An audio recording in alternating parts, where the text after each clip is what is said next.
How's it going, guys? We just went into the movie theater to watch Across the Spider-Verse, and it went beyond our expectations. Shit, man. That's corny. What?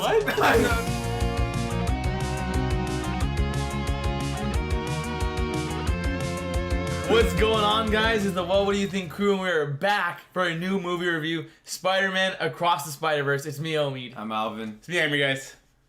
So, Amir, go ahead and let people know what is this banger of a movie all about. And before we go into Spider-Verse, we just want to say thank you guys for tuning in. We recently hit 1,000 subscribers. That is a huge deal for us. Yeah. So we just want to say thank you for supporting us, and we're going to have a lot more content coming. So remember to have the notification bell on, and Let us know what you want us to review next. Yeah, thanks for the support, guys. We're very happy.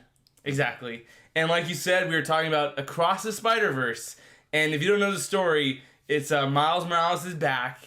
And we have some repercussions from the first movie. Mm-hmm. And we're just seeing the whole universe be expanded to more Spider-Men, women, beings? Spider Society. Spider beings. Spider Society. Yeah, Spider Society. There you go. Yeah, and it's just a crazy, wild ride.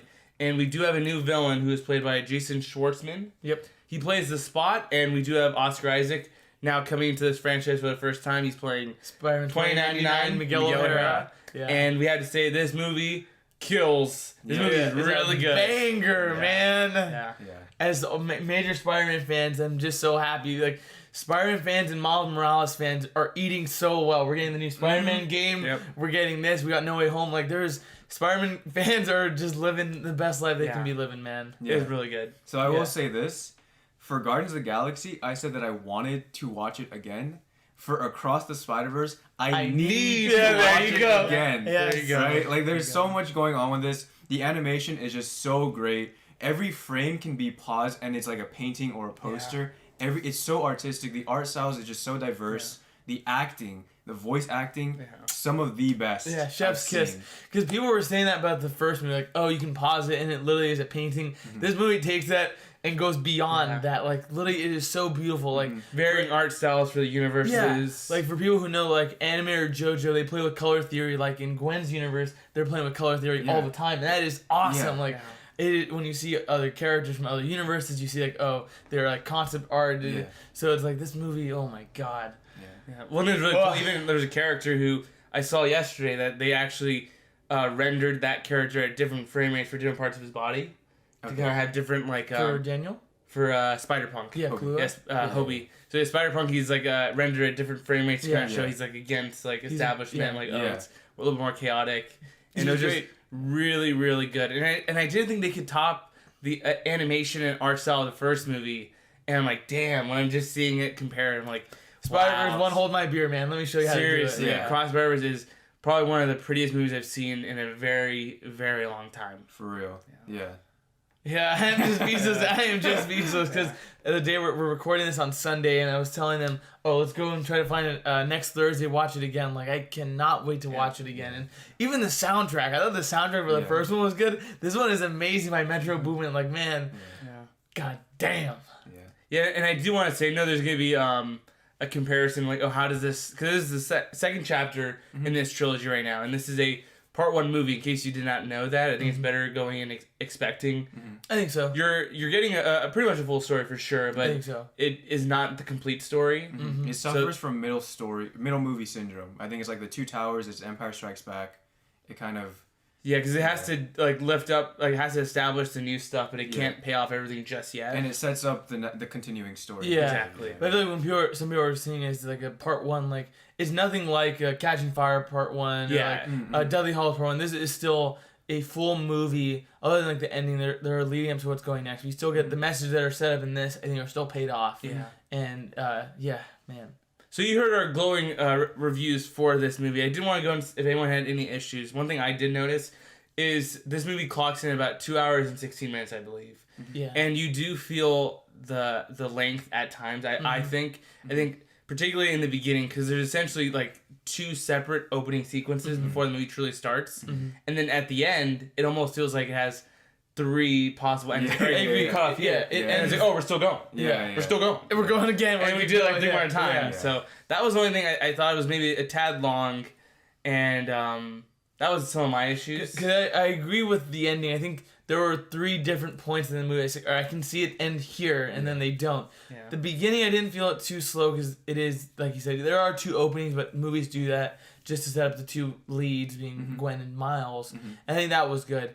But I did think the ending was like, all right, just end it here, and that would be a mic drop of a cliffhanger. Yeah. I think they were showing a bit too much, but then you have people who didn't know it was a part 1, they wanted a satisfying ending to let them see what's coming next, so I can understand that, but to me, I was like, just end it 5 or 10 minutes earlier. I agree. What about you, Alvin? What were any gripes you had, if any? I think the biggest gripe is just I felt like it ended very abruptly. And also, just because it is the second part of a trilogy, there's not really too much climax. Like, there's a climax, but there's still like 25 minutes after that just to set up the third movie. Yeah.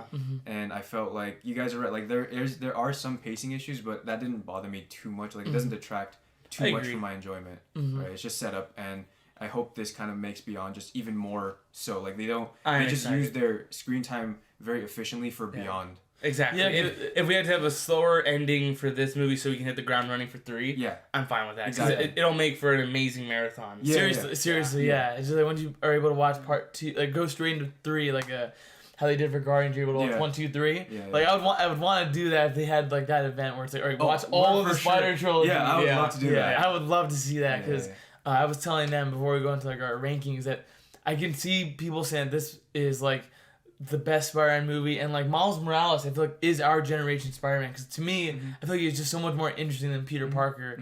He does have a lot to him. There's a lot to him, and I love how much screen time they give to both his parents in this movie. Yes. Mainly the mom. Yeah. Because she wasn't so in the first one a lot. Yeah. And I was telling like some of my favorite scenes were actually when they have that backyard barbecue party. And that the water tower. And the water tower. That was really good. Sorry, I'm icing your game, man. Yeah. No one my age says those words in that order. Yeah. And I really loved the message they had, where it was just the idea of, oh, we care about you so much, Miles, and we want you to be safe, and when you're doing these new and big things, people aren't going to always be rooting for you, and just don't forget how much we love you, and proving those people wrong. And I was like, I think anyone can relate to that. Message is just so strong that I was like, man, I loved it.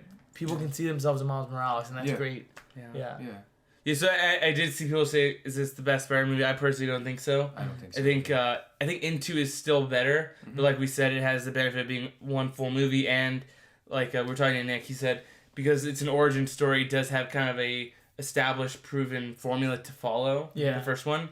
But I do think Into is better, and I still think, as we can see, the Spider-Man 2 poster, I think that reigns supreme. I agree with that, I think Spider-Man 2 is still like 11, but to me, I like this more than Into. Yeah, I think you had to probably rewatch Into again, but that's very valid. I mean, honestly, this movie is like super hype. Yeah. There's a lot of great energy and action in this movie. Even the writing, I think the emotional scenes are a lot of great emotional scenes. Yeah, for sure. It balances comedy really well, but also the emotional parts really well. And I think Lord and Miller did a great job. Yeah, because they wrote this movie. They wrote it. Did they write the first one? Who wrote the first one? I don't know if they wrote it. They produced the first one, I know that. Yeah, because I was talking to Amir, I was like, oh, I knew Lord and Miller had their hands on the first one. I thought they were just producers, and I saw it. They wrote this. I'm like, I think they're writing the third one, too. That's great. Yeah, so there's one cohesive vision. Yeah, so they really are major Spider-Man fans, because there are a lot of like deep cuts. These guys grew up with Spider-Man just like we did, like watching the Raimi stuff, everything, like the cartoons, everything. They consumed video games, comics. Yeah. So I was like, man, these guys were major Spider-Man fans, and Lord and Miller, hats off to you guys. You guys are great. I'm really glad that this trilogy has a very cohesive vision, and you can tell, especially from this movie, they definitely planned all 3 movies out in like 2018. I felt that. I think for sure it feels like it's pretty connected. I think like they had the whole story of Miles planned out from 2018 until the whole trilogy's ending. That's what I thought. That's true. Because they whiteboarded it, like we're gonna start him here, end it here. Yeah. That's true. It's an ambitious movie, and if they knew where they were going with the first one, I was like, God damn. Yeah.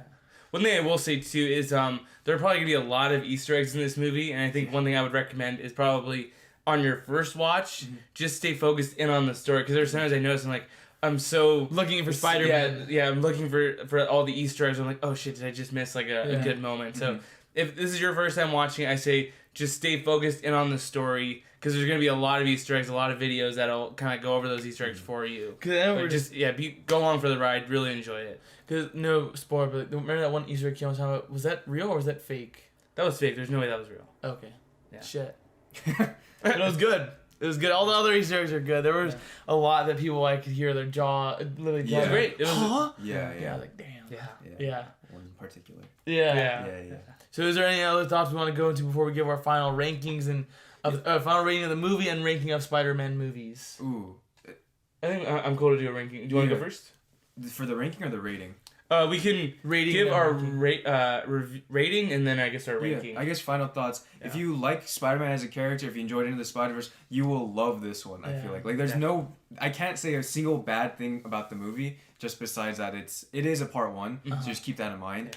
But I will give this movie a 9.5 out of 10. I'm doing it out of 10. I'm doing it out of 10 this time. I'm doing it out of 10. Yeah. Damn. Okay. Yeah. What do you give it? For me, I think this movie is amazing. Like you said, if you care about Spider-Man, if you want a good emotional story, this movie's for you. It's I think pretty goddamn close to a masterpiece. If we're gonna do on like the ranking of like let's say out of 10, I would say I'm about a 9.5. But I usually like to put mine on like letter rankings. I feel like for me, the way that the movie made me feel and the message it had, I give it like an S. I think it's an S rank movie. I loved it. And that's great. Even like Miles being a Hispanic person, I feel like that even for us being Hispanic, like that makes me so proud of like all the culture this movie Spider-Man had. India. It was literally it's oozing so much culture and people everyone is see it. Spider person. Everyone is a Spider awesome. person and I love it. So S. That's great. Yeah. And truly love this movie. I'm a very big Spider-Man fan. I think I'll probably give this movie a 9, just because I do think there were some issues there, but I really, really loved it. I do want to watch it again.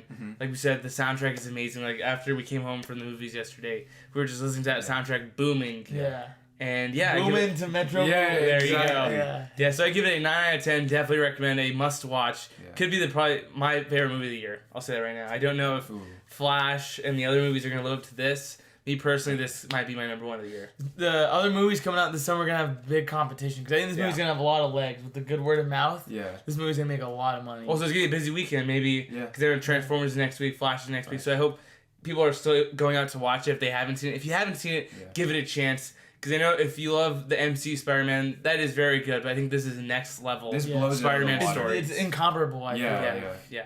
Because I've seen it, they're already announced that they're going to be doing a live action Miles Morales. And I was telling them, I feel like the solace that we can take is Shamik Moore is the champion. I feel like he is the champion of Miles Morales. That everyone's going to say, oh, he is Spider-Man. He is Miles Morales. No one else will be as close to him. And I don't think they'll ever hit the highs that this movie does because of it being an animation. I think also the PS4 Miles Morales, he's actually very neck and neck with I don't know him. Yeah, I love the actor who portrays him is Najee Jeter, I think, and he's amazing. Nice, cool. Yeah, definitely need to check that one out, especially with Spider-Man 2 coming out. Yeah, that game is gonna go really hard. Yes, but good year to be a Spider-Man fan. Great Agreed. year. But before we finish, do you want to do the rating Spider-Man movies right now? That's hard. Sure, that's hard. So do you want to start from best to worst or worst to best? I think best to, or at least I would have to. I don't care. I want to go worst to best. Okay, I'll go best to worst then. Okay, best to worst. Because I think that's a little bit easier since I know what is the good ones. Yeah. Or what are the good ones.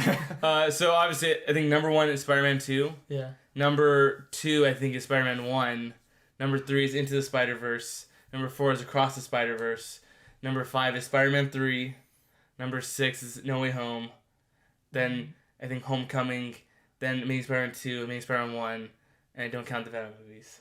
You said Far From Home. You didn't say Far From Home. Oh, that was the worst movie. So forgettable. Far-From is the worst Spider-Man movie. If you know me, you know I hate that movie. It just it's an assassination of his character. Okay, that's my ranking.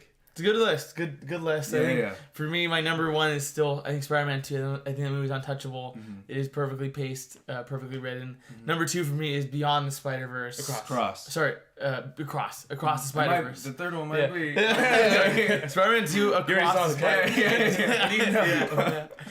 Spider-Man 2 Across the Spider-Verse, Into the Spider-Verse. I'm gonna say Spider-Man 1, No Way Home, Amazing Spider-Man 2. I just don't like Homecoming. I'm gonna say Amazing Spider-Man 1, Homecoming, Far From Home. Wow. Yeah. I was probably I enjoy. I'm gonna say Far From Home and then Homecoming. I just don't like. Whoa! Mysterio. It might be a hot take. Might be a hot take. As a major Mysterio fan, I think Jake Gyllenhaal did a good.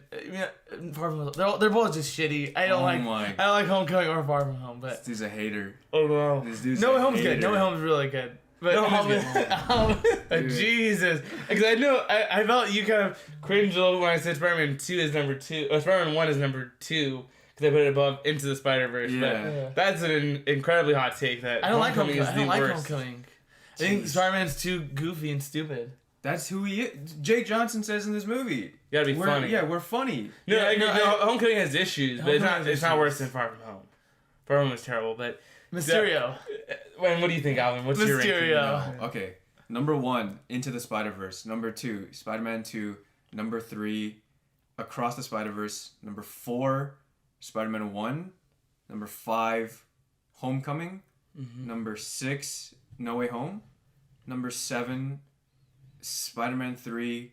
I you didn't didn't Spider-Man Spider-Man 3. 3. I didn't Spider-Man 3. I put Spider-Man 3 after Spider-Man 1. So it's So 5. it's in your top 5? That's 5.